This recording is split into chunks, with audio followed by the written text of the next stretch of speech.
আসসালামু আলাইকুম ওয়া রাহমাতুল্লাহি ওয়া বারাকাতুহু। কেমন আছেন দিনী ভাইজানেরা ও দিনী বোনেরা? আজকের ভিডিওটাকে আমি তিনটা ভাগে ভাগ করব। প্রথম ভাগ, যেখানে আমি দ্বীন ইসলামের ঈমান সম্পর্কে যে বিষয়টা নিয়ে আজকে আলোচনা হবে খুবই সংক্ষেপে আলোচনা করব। দ্বিতীয় বিষয়, যেখানে আমাদের ডাক্তার শামসুল আরেফিন শক্তি ঈমানই ভুল করেছেন সেটা তুলে ধরব। 3 নম্বর বিষয়, সেটা সংশোধনের আলোচনা হবে ইনশাআল্লাহ। তো উইদাউট এনি ফার্দার ডিউ শুরু করা যাক। প্রথম বিষয় হচ্ছে, ইমানের 6টা রুকনের প্রথম রুকন হচ্ছে আল্লাহ সুবহানাহু ওয়া তাআলার প্রতি ঈমান আনতে হবে, এবং সেটা হতে হবে তার রুবুবিয়াতের প্রতি ঈমান আনতে হবে, তার উলুহিয়াতের প্রতি ঈমান আনতে হবে, আসমা ওয়া সিফাতের প্রতি ঈমান আনতে হবে। রুবুবিয়াতের ভিত্তি মেইনলি 3টা, যেটা ইসলামী সহজ আকীদা বইয়ে খুব সুন্দর করে তুলে আনা হয়েছে। সেই 3টা বিষয় হচ্ছে, 1 নাম্বার সৃষ্টিকর্তা হিসেবে আল্লাহকে মেনে নেওয়া, 2 নাম্বার মালিক, আমরা তার দাস, তিনিই শুধু মালিক, সমস্ত কিছু তার দাস, মালিক হিসেবে তাকে মেনে নেওয়া। 3 নাম্বার বিষয় হচ্ছে হুকুমদাতা, বিধানদাতা হিসেবে শুধুমাত্র আল্লাহ সুবহানাহু ওয়া তাআলাকে মেনে নেওয়া। এটা হচ্ছে রুবুবিয়াত। এবার উলুহিয়াত। উলুহিয়াত হচ্ছে ইবাদত শুধুমাত্র আল্লাহ সুবহানাহু ওয়া তাআলার হবে। চূড়ান্ত বিনয়, চূড়ান্ত ভয়, চূড়ান্ত আশা, চূড়ান্ত ভালোবাসা, এইটা শুধুমাত্র আল্লাহ সুবহানাহু ওয়া তাআলার জন্য হবে, অন্য কারোর জন্য হবে না, কোনো কিছুর জন্য হবে না, শুধুমাত্র আল্লাহ সুবহানাহু ওয়া তাআলার জন্য হবে। এবং ইবাদত রাসূল সাল্লাল্লাহু আলাইহি সাল্লাম যেই পদ্ধতিতে শিখিয়েছেন সেই পদ্ধতি অনুযায়ী হতে হবে, এবং আল্লাহ সুবহানাহু ওয়া তাআলা যা দিয়েছেন তা হতে হবে। আমি মাজারে সেজদা করলে তা ইবাদত হবে না। আল্লাহ সুবহানাহু ওয়া তাআলা যেভাবে আমাদেরকে শিক্ষা দিয়েছেন রাসূল সাল্লাল্লাহু আলাইহি সাল্লামের মাধ্যমে, আমাদেরকে সেভাবে ইবাদত করতে হবে। এবার আসা যাক শেষ যে বিষয়, যেটা আমাদের আজকের আলোচ্য বিষয় আর কি, তাওহীদুল আসমা ওয়াস সিফাত, অর্থাৎ আল্লাহ সুবহানাহু ওয়া তাআলার মর্যাদাময় নাম ও গুণাবলী। এখন বিষয় হচ্ছে, আহলুস সুন্নাহ ওয়াল জামাতের 4টা উসুল আছে এখানে। 1 নাম্বার, আল্লাহ সুবহানাহু ওয়া তাআলার নাম ও গুণাবলী সম্পর্কে স্বীকৃতি দিতে হবে, স্বীকার করে নিতে হবে। 2 নাম্বার, উপমা দেওয়া যাবে না, তুলনা দেওয়া যাবে না। 3 নাম্বার, অপব্যাখ্যা করা যাবে না। 4 নাম্বার, নিষ্ক্রিয় করা যাবে না, অর্থাৎ বাদ দেওয়া যাবে না। আচ্ছা, একটু উদাহরণ দিয়ে বোঝানোর চেষ্টা করি। আল্লাহ সুবহানাহু ওয়া তাআলার দয়া আছে, রাগ আছে, তিনি হাসেন, তিনি আশ্চর্য হন, তার হাত আছে, তার পা আছে, আর অনেক গুণাবলী আছে। এখন আমি আপনি এই গুণাবলীগুলা বলতে পারবো না যে আল্লাহ সুবহানাহু ওয়া তাআলার দয়া নাই, এটা বলতে পারবো না, এটা নিষ্ক্রিয়করণ, এটা করা হবে না। 2 নাম্বার বিষয়, আমরা বলতে পারবো না যে আল্লাহ সুবহানাহু ওয়া তাআলার দয়া মানুষের মতো, কি অমুকের মতো, কি তমুকের মতো, নাউজুবিল্লাহ, এরকম উপমা দেওয়া যাবে না। 3 নাম্বার বিষয় হচ্ছে, অপব্যাখ্যা করা যাবে না। যেমন আল্লাহ সুবহানাহু ওয়া তাআলা হাত মানে দয়া, পা মানে ঘৃণা, এরকম ব্যাখ্যা করা যাবে না, অপব্যাখ্যা করা যাবে না আর কি। আর আরেকটা যেটা শুরুর বিষয় ছিল, 4 নাম্বার বিষয়, সেটা হচ্ছে স্বীকার করে নিতে হবে। কিভাবে?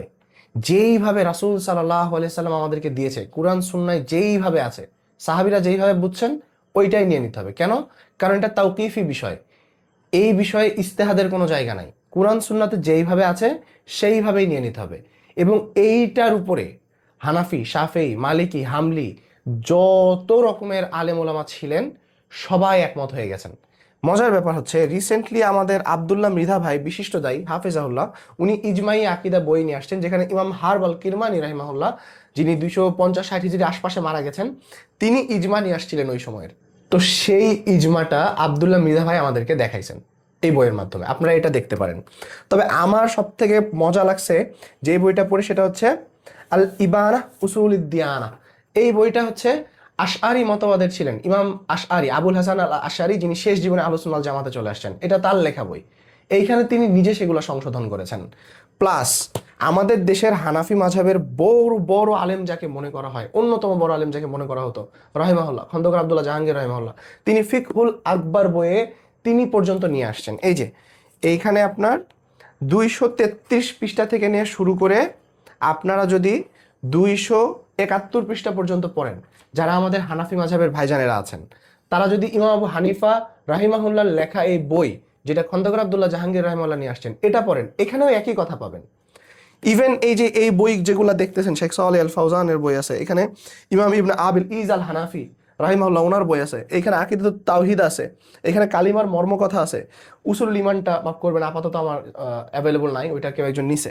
তো ঈমান রিলেটেড যত বই আছে আসমা ওয়া সিফাতের ব্যাপারে, এটাই ছিল যে আল্লাহ সুবহানাহু ওয়া তাআলার নাম ও গুণাবলী সম্পর্কে আমরা যা জানবো তা স্বীকার করব, তার তুলনা দিব না, তা অপব্যাখ্যা করব না, তা নিষ্ক্রিয় করব না। যেভাবে আমাদের কাছে কুরআন সুন্নাহয় আসছে আমরা সেভাবে নিয়ে নেব। তো এটা হচ্ছে আমাদের প্রথম পোরশন।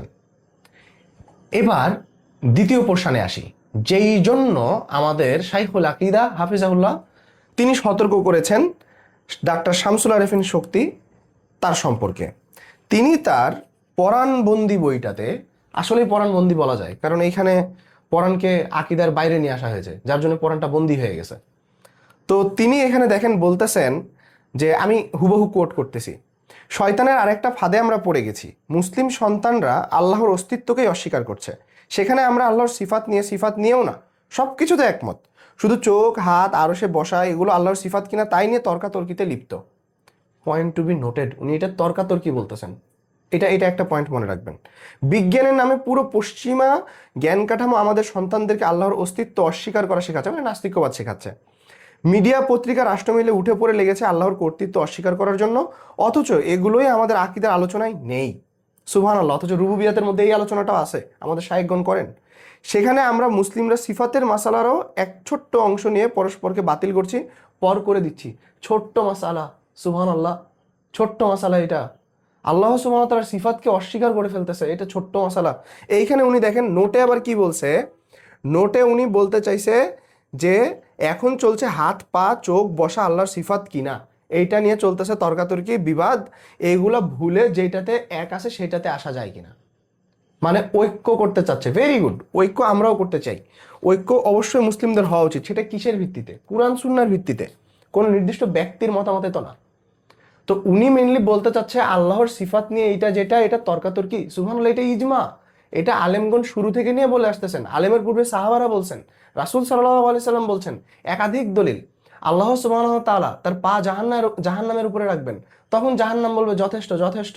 আল্লাহ সুবহানাহু ওয়া তাআলা তার দুই আঙ্গুলের মধ্যে মানুষের অন্তর রাখেন, অন্তরগুলা তিনি যাকে ইচ্ছা পথভ্রষ্ট করেন, যাকে ইচ্ছা তিনি দিনের পথে নিয়ে আসেন। তখন রাসূল সাল্লাল্লাহু আলাইহি সাল্লাম আমাদেরকে শিক্ষা দিয়েছেন এই দোয়া পড়ার, ইয়া মুকাল্লিবাল কুলুবি সাব্বিত কলবি আলা দীনিক। হে আল্লাহ, তুমি আমাদের অন্তরকে দিনের উপরে অটল রাখো। আমি হাদিসের সারমর্মগুলো বলছি যেন ভিডিওটা বড় না হয়। তো এই সকল বিষয়গুলা তর্কাতর্কি মনে হচ্ছে এনার কাছে। আমি নসিহা করব, ভাইজান আপনি আগে পড়েন, আগে জানেন, কারণ এটা ইজমা। 250-300 হিজরি পর্যন্ত আপনি দেখেন আলেম ওলামার মধ্যে কোনো ইখতিলাফই নাই এই বিষয়ে, কোনো ইখতিলাফ নাই।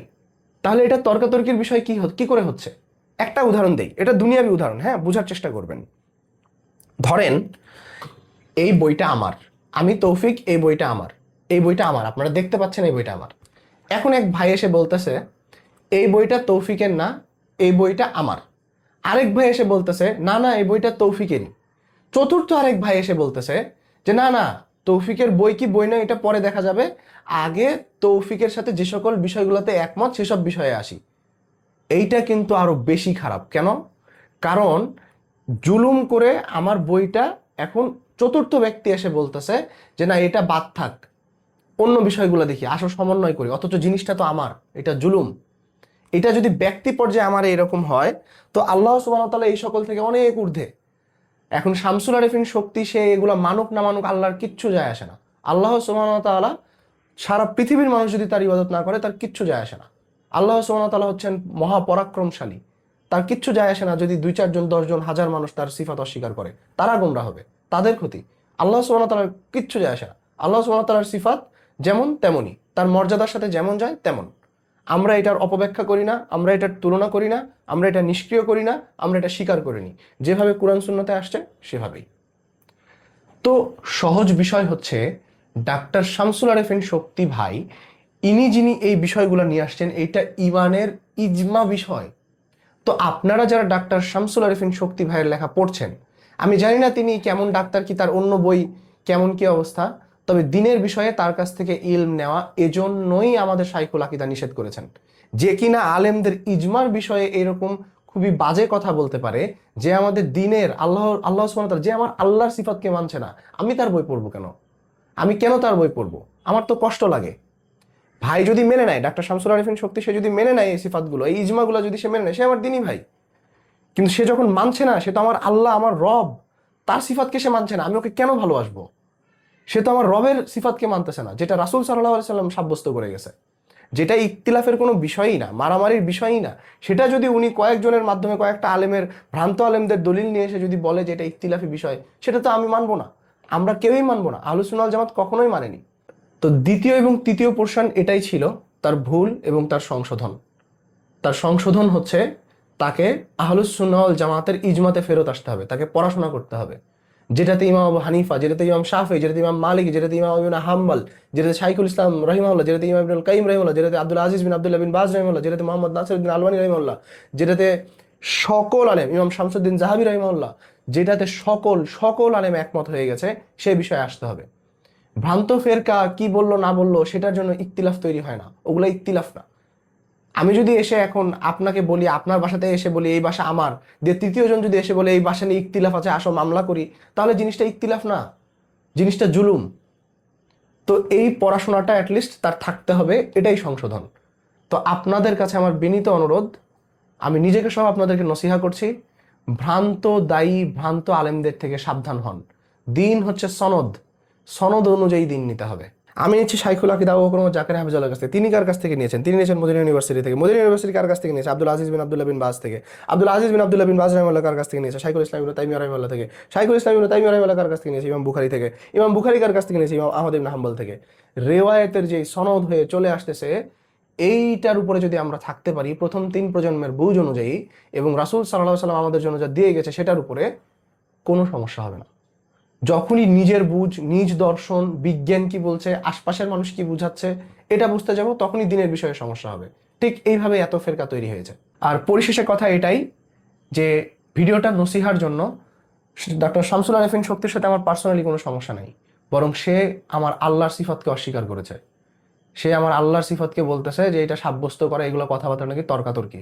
এটা তার জ্ঞানের ঘাটতি, এটা তার ইলমের ঘাটতি। আমি নিজে মূর্খ, আমি নিজেও মূর্খ, কিন্তু আমি আলেমদের ইজমাকে অস্বীকার করতে পারি না, এতটাও মূর্খ না যে আমি আলেমদের ইজমাকে অস্বীকার করব। তো শামসুল আরেফিন শক্তি ভাইকে পড়তে হবে, জানতে হবে, এবং আমাদেরকে যার কাছ থেকে ইলম নিব দিনের, তার সম্পর্কে যাচাই বাছাই করতে হবে। আমার জন্য দোয়া করবেন। জাযাকাল্লাহু খাইরান। আসসালামু আলাইকুম ওয়া রাহমাতুল্লাহি ওয়া বারাকাতুহু।